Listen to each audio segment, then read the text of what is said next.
3. Okay, Italian Impressionism, or Post-Impressionism, Part 2, looking at Giuseppe de Nittis, who was really a salon painter. That means that he was a studio artist, and although it looks like an Impressionist painting, it isn't really, because it couldn't be painted on the spot. It has all the hallmarks and the detail of something that's done a lot more carefully and slowly. If we take the big areas first, which is always a good place to start when you're painting any subject, whether it's your own composition or something derived from an original painting or a print of a painting. Let's look at some of the colours in here. So we've got these greys in the sky, and this blue, and these ochres here, which have already got an ochre ground, which is completely dry now. So grey, to make grey, we'd have ultramarine, white, a little bit of yellow ochre cautiously, yellow ochre, some more white. Lastly, very small quantity of crimson. So this is making a colour grey, which looks a bit like that on here. And I can see, putting this next to the image, the print, that grey isn't really blue enough. So I'm trying to match the colour and the tone. Put that next there. So that's a little bit bluer, but it's too dark. Try and make it lighter. It's a bit closer. Yeah, it's not bad. It's still a bit dark, possibly. This is meant to be, I think, a summer's day. That's better.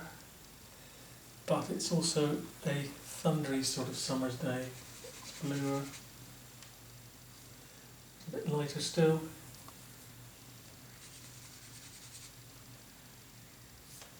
Quite a number of modifications to find that tone, but it's worth doing all this before you go on to the artwork. So I'm going to try and draw in some of the aspects of the cloud. And what you find typically in a sky is that the nearer clouds are taller, then the middle distant clouds appear less tall and less tall and less tall. So the narrowest clouds are furthest away. And this is, I suppose, scumbling, this would be called. I'm very lightly drawing this paint on the surface, but without completely obscuring the underpainting. That's one bag of cloud. Then there's perhaps some more.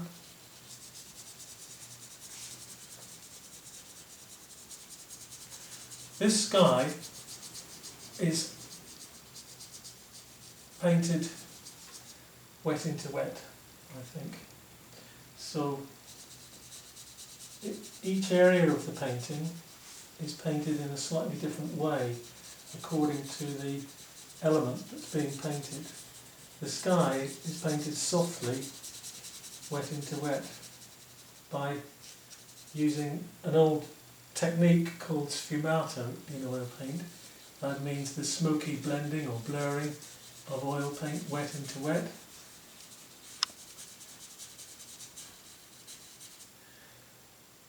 It's looking a bit blue. Let's see if I can change that slightly. Pinker.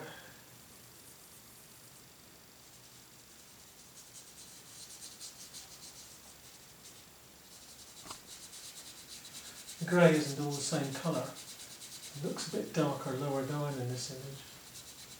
It definitely looks like there's a thunderstorm on the way in this version of de Nittis's In the Cornfield. So there is some of this deeper grey in the sky, and generally the gaps are further apart, higher up, sort of rolling and twisting the brush and trying to get an impression of the sky. This is the dark layer. So there's another grey which is a lighter value, mixing the same ingredients but using more white this time. So more white, a little bit of pink, and more white. Let's try that. And here. Let's try it again.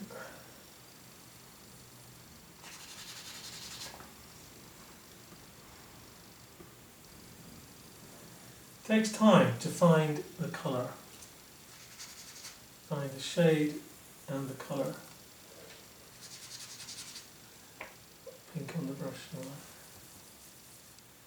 Let's see if I can do this. Yeah, that's better. So wet into wet means very light pressure on the brush and just dragging these two wet layers into each other. I'm going to leave some of the ochre colour still visible for the moment. One thing you can say about nature is it doesn't repeat. So Clyde's, even though this band of Clyde looks sort of, well, nothing really, doesn't follow regular shapes, and Nittis has observed that very carefully. You get these little bits of light softly blended into the other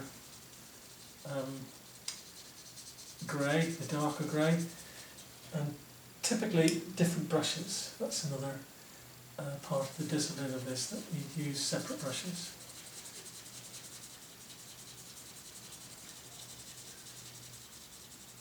You can see how that might be worked on a bit more. There are some blue spaces in the sky as well.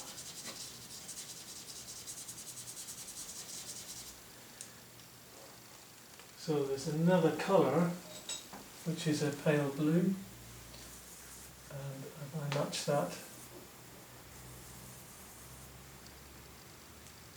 cerulean blue and ultramarine mixed together, making a sort of pale cobalt blue colour. A little patch of that there.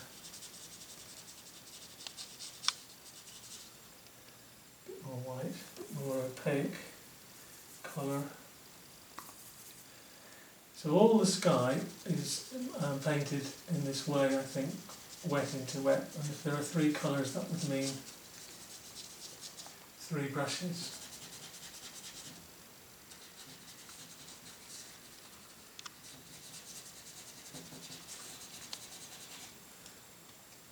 Other parts of the image painted a little bit differently.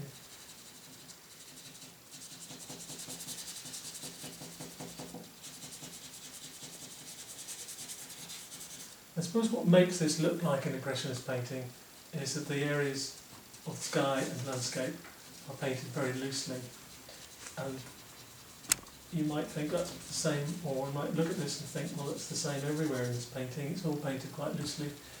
The figures are not painted loosely. The figures are painted in a different way, with considerable precision. Even the little negative spaces here, gaps between the glimpses of sky behind the figures, painted really carefully to reveal the figures. So the edge quality here is different. The edge quality around these figures is much more carefully rendered than it is, say, against this field of corn with all the other things growing in it. This edge quality back here is really a lot looser. So that would require a little bit more time to develop the sky. Contrast is a big part of any painting, and light and shade. This artist has used these traditional devices and painted dark against light. So he's painted this parasol in a dark value against the lighter sky.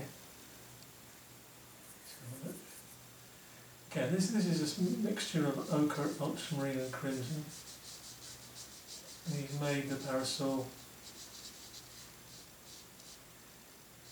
darker at the top and bottom edges. I'm just leaving some of that colour to come through from underneath. But the drawing of the parasol is very carefully observed. And then he's lightened that value in the centre.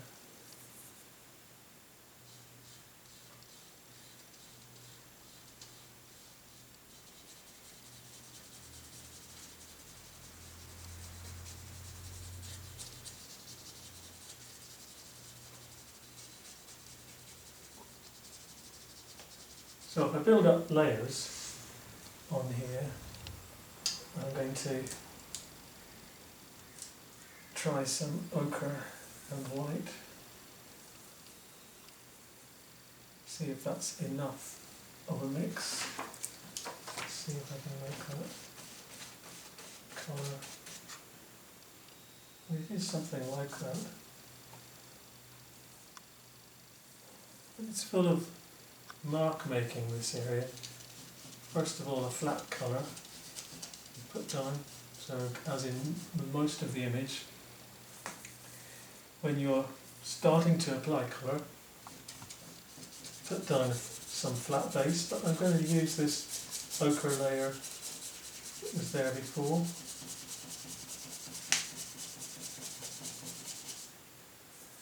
So there's this haze, I think, of corn ears in the middle, in the far distance in the cornfield.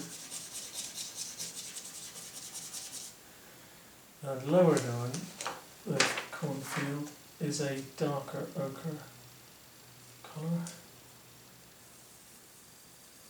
with crimson, I think. So that makes a reddish ochre. Something like that there. It's got a little bit of ultramarine in it as well. Make it darker. So there's something here in this area which he's used to scribble. And that's a lot of painting, we said, is some sort of mark or scribble to find. What sort of mark is it? A little bit of solvent.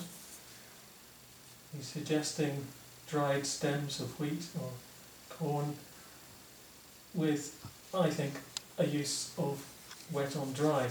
So that relies on a dry surface and this sort of scumbling to create his texture through here. So that's in the middle distance, you've got this sort of texture. In the foreground you can see the remains of oxeye daisies. You can see particular stems of plants. It's no longer a confused muddle. There's a little more definition in the foreground and a little more contrast too.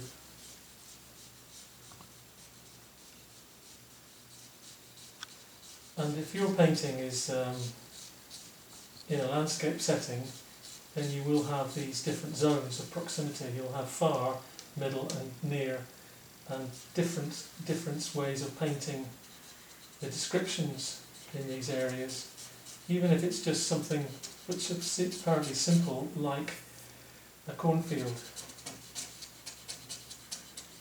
I would try to work through this whole thing. I don't have editing software to cut the video up, so assume that I've painted the rest of this. I would look then to go to a different scale of mark and begin to paint something of the features of the figures. And looking at sort of broad colours in the figures, there is a sort of pinky glow here. And for this kind of work, you might need to have a rest for the hand, something like this, to be able to paint in with a steady hand and control the brush. And I think this being a studio painting, Giuseppe De Nittis has worked very carefully into the shapes and the faces, even though they are sort of generalised. There's not a portrait here, but still a profile that's very carefully observed and painted. And there's a profile here that's been really, it's a good study of somebody turning sideways in conversation, and this sort of darker shape here, hands in a sort of clasped gesture here.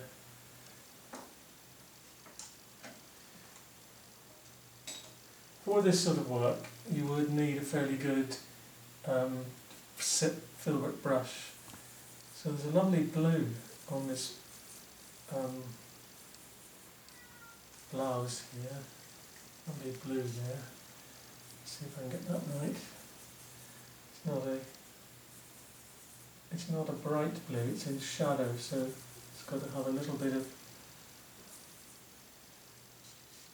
crimson in the mix. I got that right.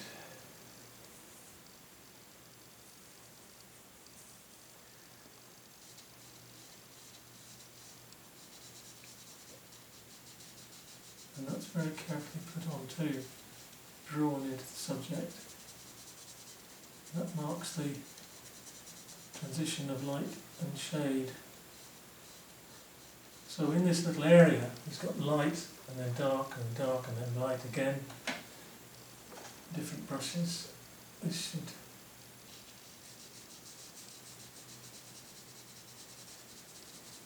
cut in here. And in this reproduction, some of the detail is rather lost. The hat, for example, seems to merge with the hair. And there seems to be a little bit of blue, like a ribbon or something, matching the colour of the blouse in this area. The hat seems to go up at the back. And then there's a darker shape. So if we can get a simplified version of your sitter, of your person, that's all that's required for this. It's not meant to be a portrait, but the shapes are simplified. Yes, they are nonetheless quite important. That they've painted fairly accurately or carefully, and that's in complete contrast. Excuse me, to the rest of the image. To the landscape, to the setting.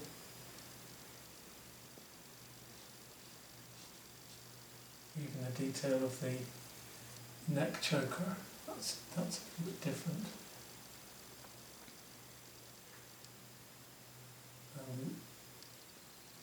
Drawing of the parasol stem. So I would continue with this to paint into this figure and lay down simple colours onto the other areas, but refrain from painting detail. This is painted wet into wet, this is painted loosely, this is painted much more carefully and closely.